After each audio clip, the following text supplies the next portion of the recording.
In 2022, we bought our dream 57-acre property in Central Portugal. We were so excited to get started on this abandoned homestead, which had been left for years to its own devices. It came with a garage, an old stone farmhouse still full of belongings, plenty of orchards, hectares of ancient forest that sprawled up into the mountains, and even a full-blown house for us to move into. It needed a lot of work, and before we could move into it, we already started clearing all of the overgrown brush. Unfortunately, that summer, a massive wildfire engulfed thousands of hectares of the mountains, and that also included our new homestead. It was a miracle that the house and garage were left pretty much unscathed, except for some scorched wood. The old stone farmhouse was completely annihilated, as were hectares of the forest. Here's everything we've done in the past 12 months to turn this neglected homestead into our miracle mountain.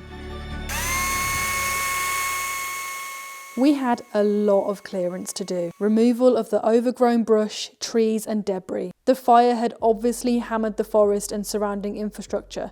We needed to be able to drive through the property to fix other areas that were damaged. All the clearance meant we managed to collect a hefty amount of firewood for the winter. The house is heated by a wood burner, so we need all the wood we can get. Investing in a wood chipper allowed us to reduce a ton of unusable wood into smaller pieces that we then used in our garden and other areas.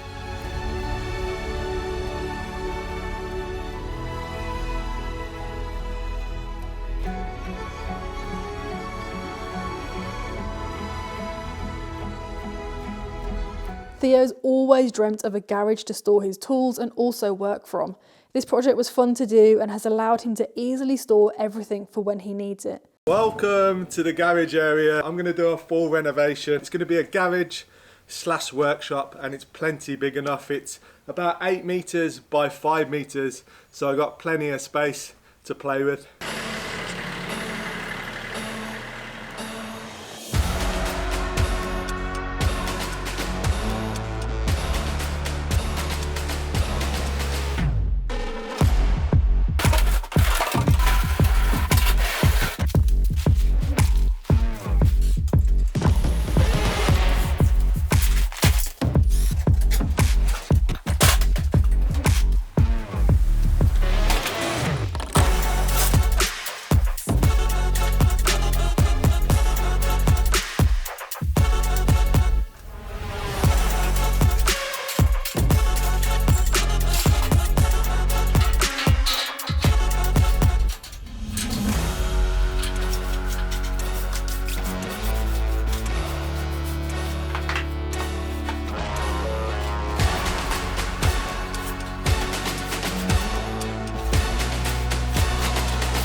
but I'm trying to just get the energy up to lift this beam. I'm kind of dreading it.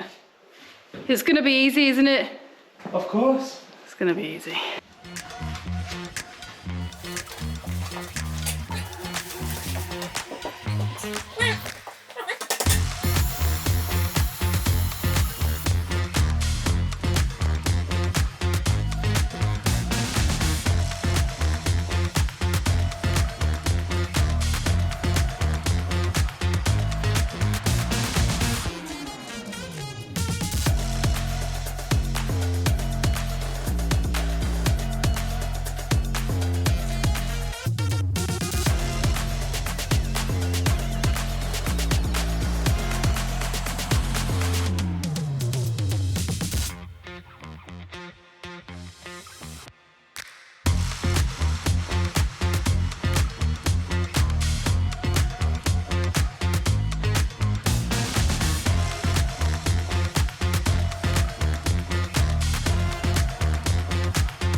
I'm actually quite excited to give you guys an updated tour of the workshop because I've not shown you in here for a little while and it's looking very different, I think.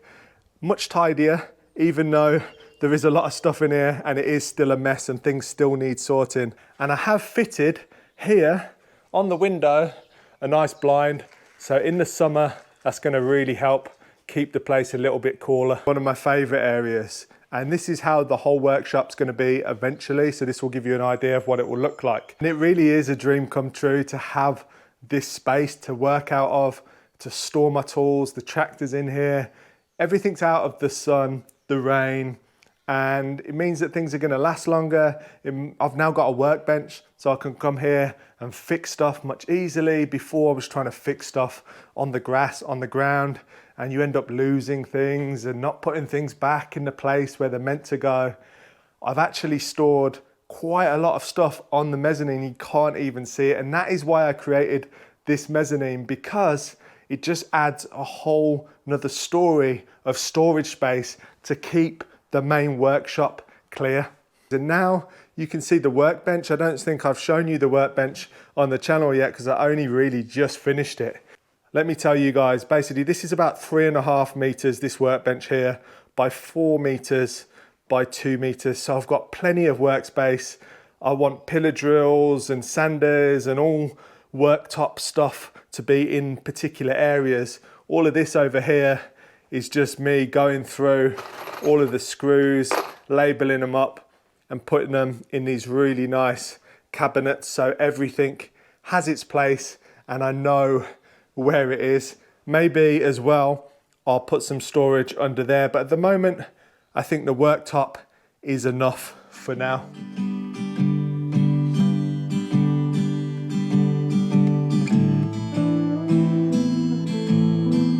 Building a chicken coop was something we had to do before we moved in. Our chickens couldn't move with us without a secure and safe space.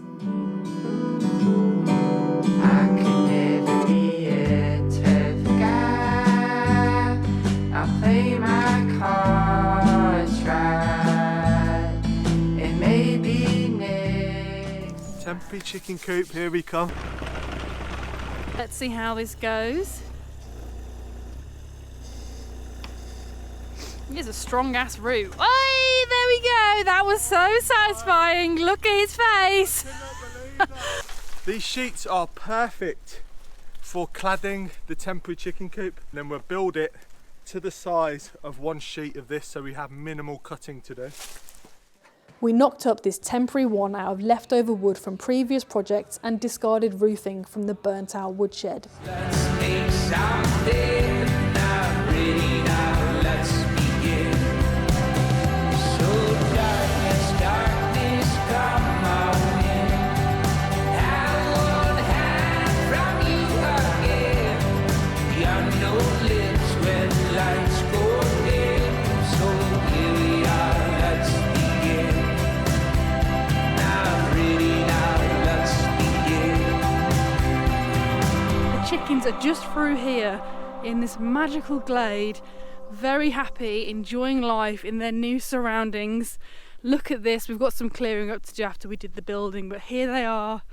Look at my babies. Hey guys!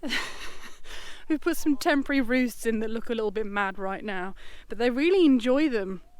They actually tried to sleep on this last night, but I wanted them to be inside and get used to their new coop, which they seem to be. Hello!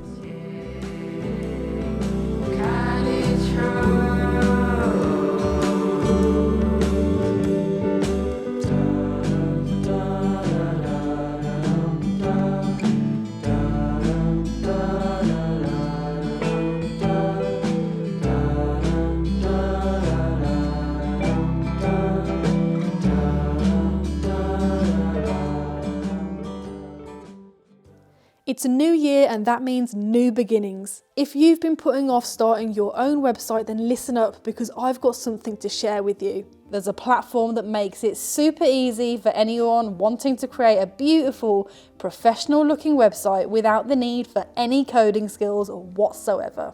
One of the standout features of Squarespace is its easy to use drag and drop editor. This means that you can easily create pages, add images and videos, and arrange content on your website in a way that you find appealing. Built-in analytics and customizable templates, it's the perfect platform to help you bring your website vision to life. What's more, it also allows you to host a shop, podcast or blog, create your own logo and choose your domain directly from the platform. It's definitely worth checking out if you're looking for a reliable website builder, so click the link in our description to get a 2-week free trial and 10% off your first purchase of a website or a domain by using code indieprojects. Next on the list of things that could go wrong and did is flash flooding. Clearing the brush and debris was tough, but this was tougher. Intense rainfall washed all the silt down the mountain and onto the homestead, thanks to the fire. Drains, ditches, and even ponds were wiped out from this, so we had to dig it all out. All of this soil and stones are from further up the mountain. It's truly astonishing what rainfall can do. Look how far down Theo's had to dig. It was all completely buried. It was literally ground level. It's unbelievable, and he managed to find the pipe. We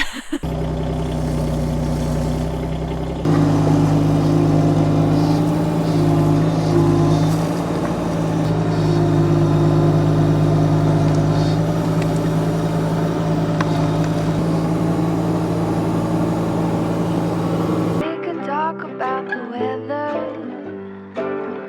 We could talk about what they play on TV. As long as we're together,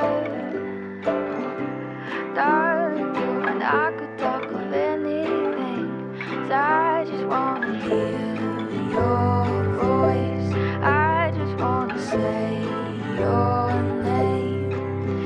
'Cause the thought of you has got me spinning. Say the word and I'll be over in a minute. We could talk about the weather. We could talk about anything under the sun. Long as we're But that is a good job. It is ready to go and it's already wet down the further end. So once we get the next rain, that will all come down there, and over time it will bed down and become nice and solid.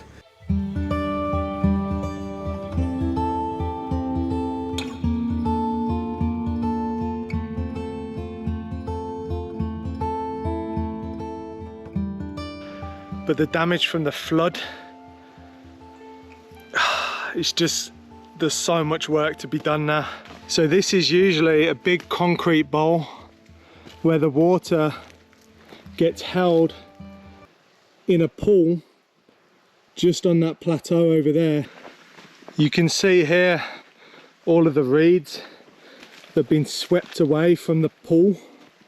So there's a big pool up here, and you can see all of this mud and sand and silt. There's massive branches that have been swept down the mountainside. Over here, this pipe is the overflow to the pool, but unfortunately there's no pool left here. I can literally walk on top of what was a big pool of water.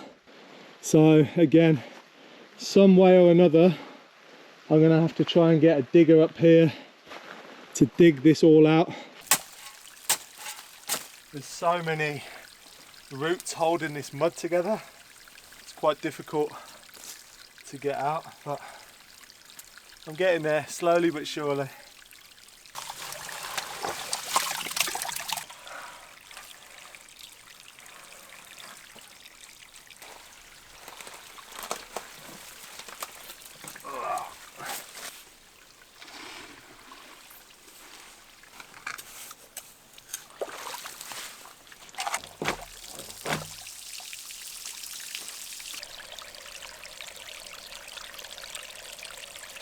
Spinning petals line the trail we paved.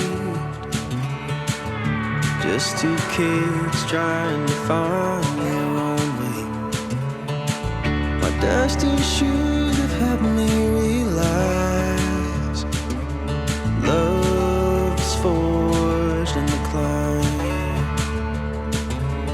Love is forged in the climb. We cleared the area to ready it for digging out with an excavator. After me, like the bark I just put a plant in the back, a tree branch, and it was a Jumanji tree branch. It flicked back, but it was covered in these like little cactusy kind of thorns and smacked me in the face. And Theo had to pull all of the thorns out of my face, and now it's super itchy.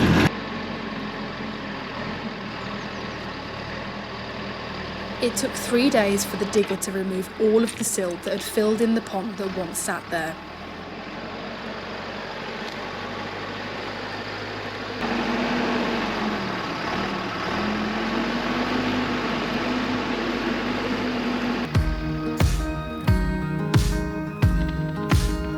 forget your foregone conclusions. Settle in, settle now. Give up your sweet illusions, 'cause your walls are falling down.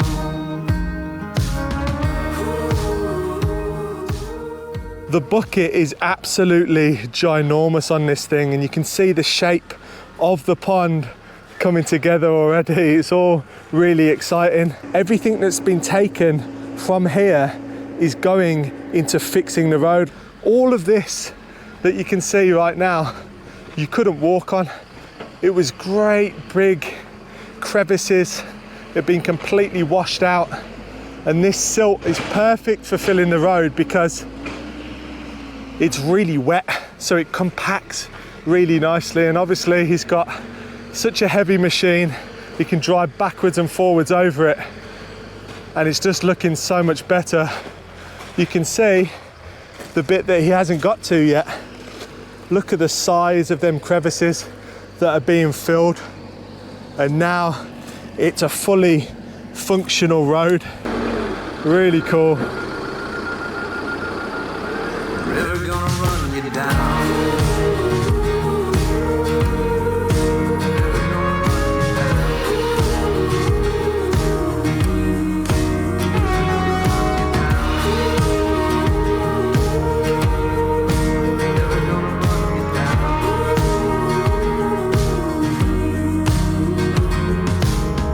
Your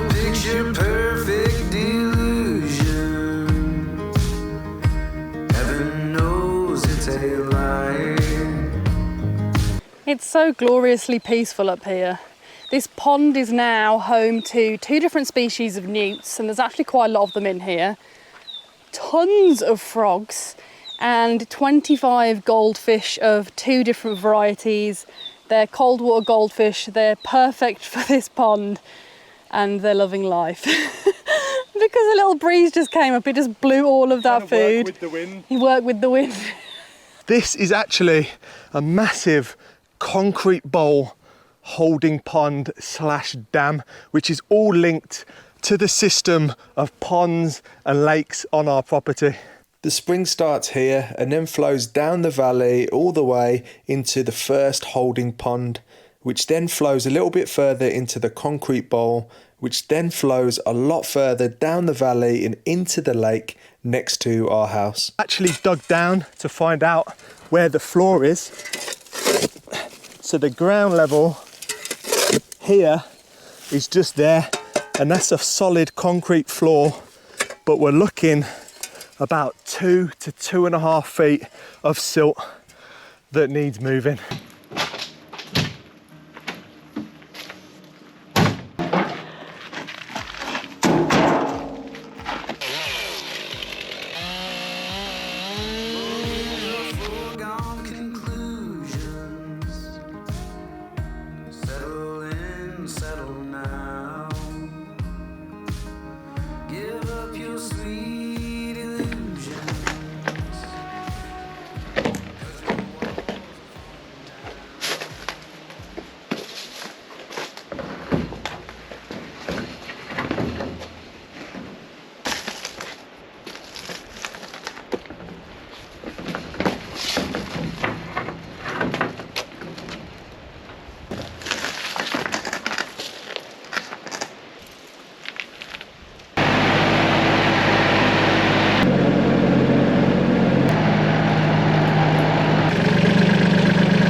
So you can see here the fire damage, and they're all warped and burnt.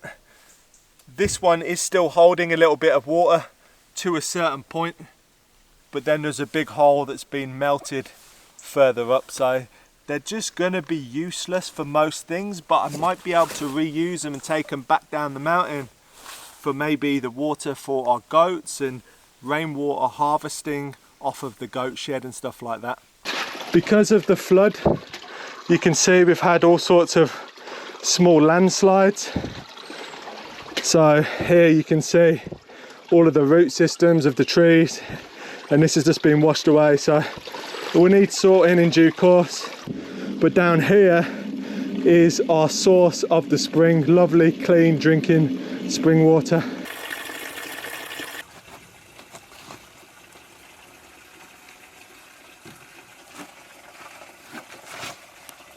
And as you can see behind me, the amount of damage that actually happened during the flood. You can see there's been a pretty big landslide, and all of the earth and the stones that were there supporting that area have just completely washed downstream. This has been washed away in the flood. So you can see here, this is just freestanding. This has got no support whatsoever, and what I'm worried about, it could cause this whole system to completely collapse, and then we'd be in real trouble, because then I have to completely rebuild the source of the spring.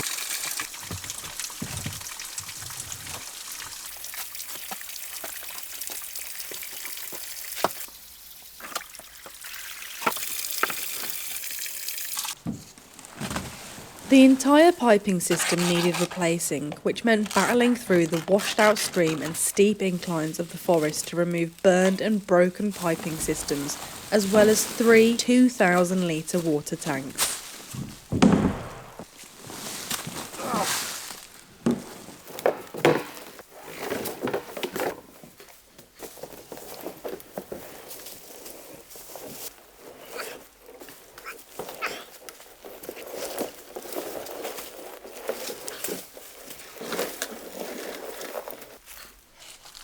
Gets harder and harder each one.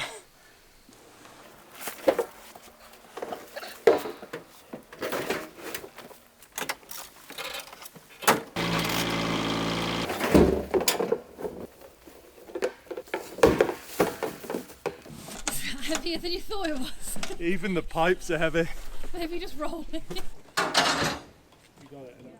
We opted for a 3,000 litre UV resistant tank to collect the spring water, which then flows further down the mountain to our house.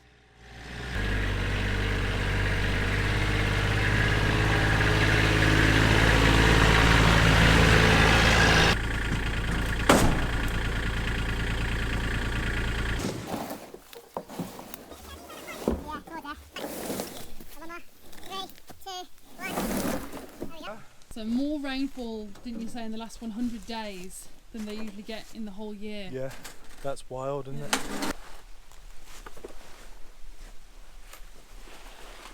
You can see that's the new one.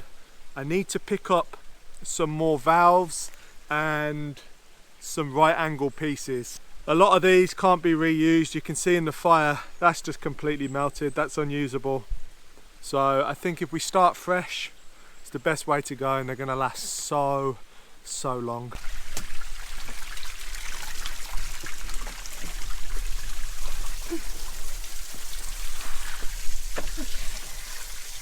So it makes sense that this goes onto here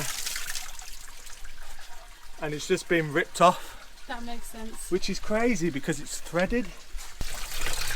And there's a filter the other side of that pipe, so all of the water is completely filtered before it even goes into the tank. And then we have a secondary filter at the house. The infrastructure of this place was designed amazingly. It blows my mind what they did with this place, and it's up to us to make it better. There's all of this tarp and everything all over the floor that's been burnt. We don't need to cover our tanks in tarp because the tank is blue, which means it stops any algae growth, and it's specifically designed for drinking water.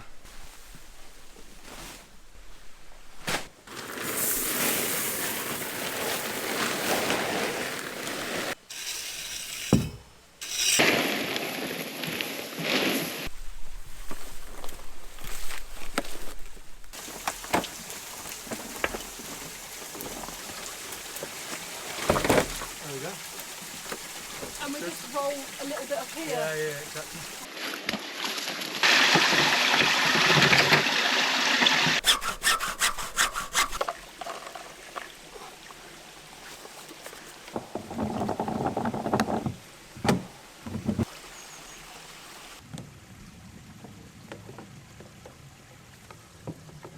I've got a straight join, and this is going to join from the original pipe that comes all the way from the house that is buried underground.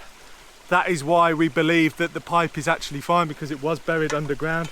And you can do so further down, because when they built this property, a lot of these trees wasn't here, so there was no root systems and stuff like that.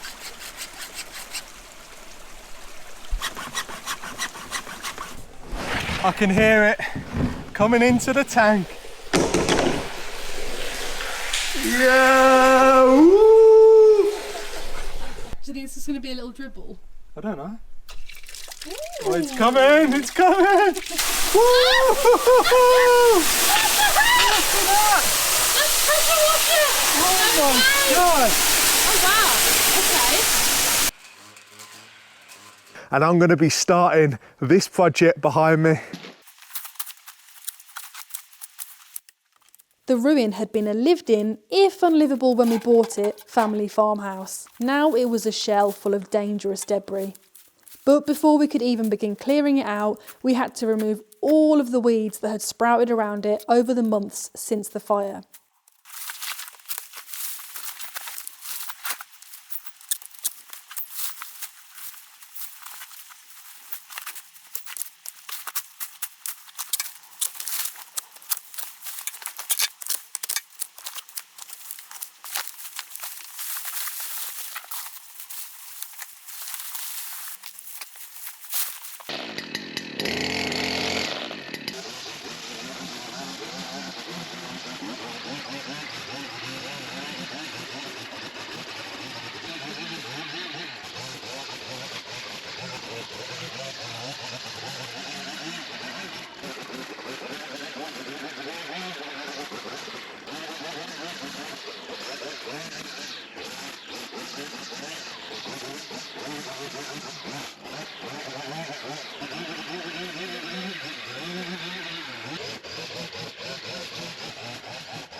So these big stones that hold up the roof above the doorways, they're called lintels. On these old stone buildings in this area, there is 2 of them, and that spreads the weight across the doorway with the roof. There is a second one just there, and you can see the sky through it.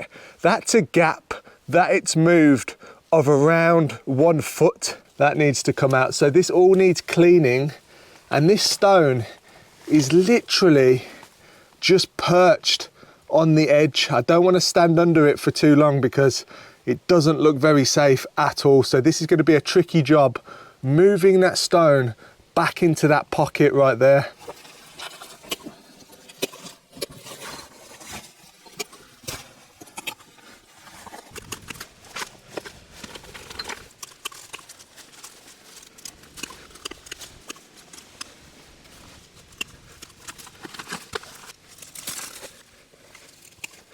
It's so weak, you can see here it's just going to fall, so it's better to let it fall, take the stones out and rebuild it back up nice and strong, because yeah, we can't have this not propping up a roof.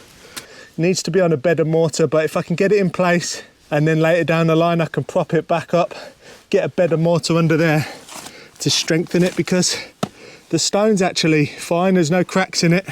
You can see over there to the left hand side I've made a pad for it to sit on now.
You can see the roof sheeting and tons of scaffolding that has been burnt. I cannot move that, so I need to get the grinder out and remove that so I've got a clear access in here.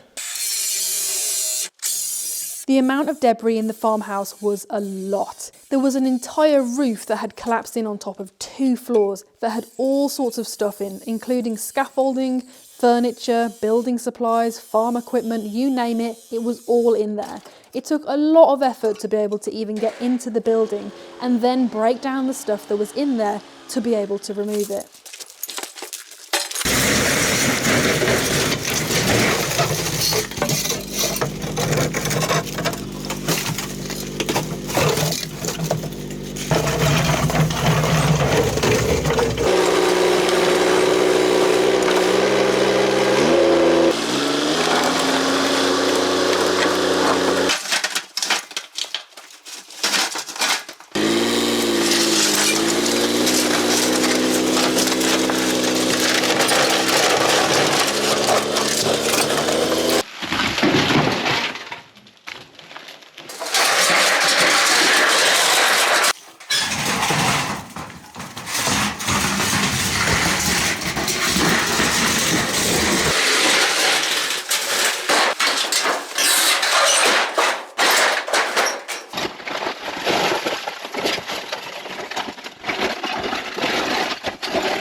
Wheelbarrow, perfectly fine.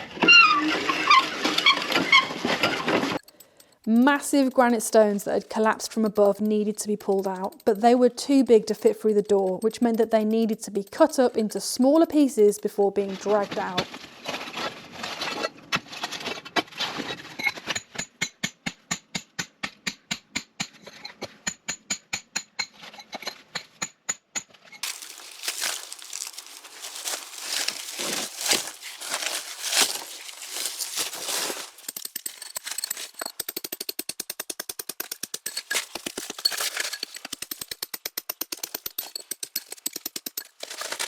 You do not need the gym when you're renovating a big stone building like this. I am sweating buckets chiseling that stone.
So that's a good job done. All of them stones are now cut up into sizable chunks that can be moved out of that house.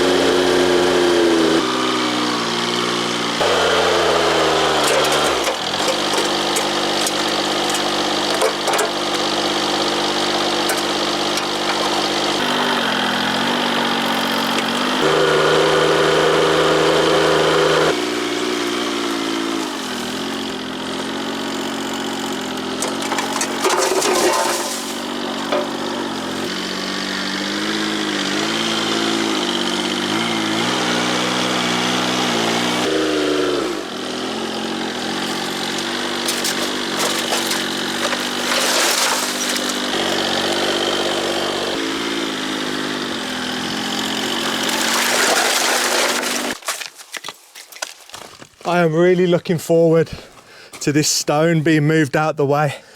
It's beautiful, it's really flat, it's got a lovely face to it, and I would have loved to keep this as one complete stone, but I can't fit it through the doorway, so that's not going to happen. I wouldn't be able to move this on my own anyway. I could definitely pull it out, no problem, with the tractor, but as I say, it doesn't fit through the door.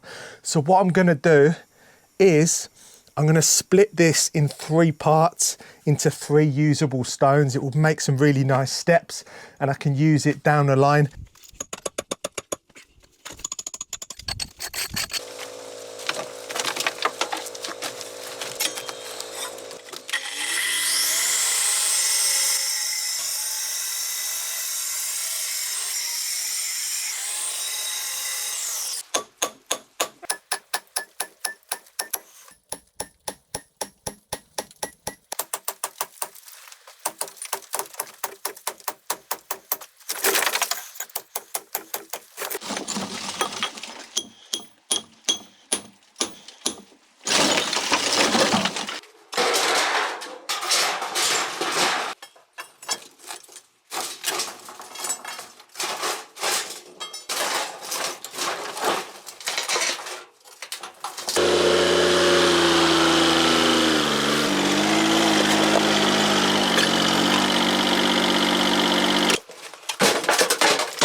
But yeah, it comes off super easy in this part, so let's see how I get on and try and get this whole wall finished.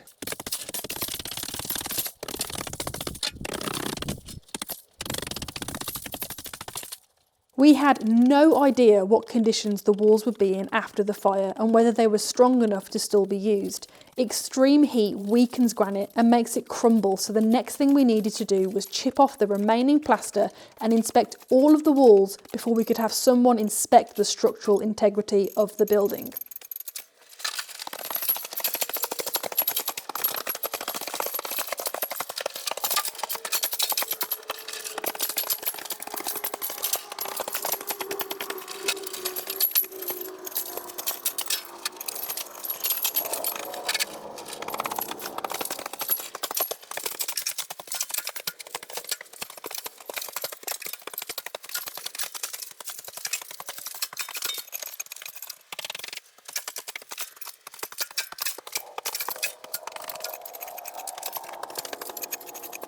We're currently still in talks with a structural engineer and architect about what steps to take next.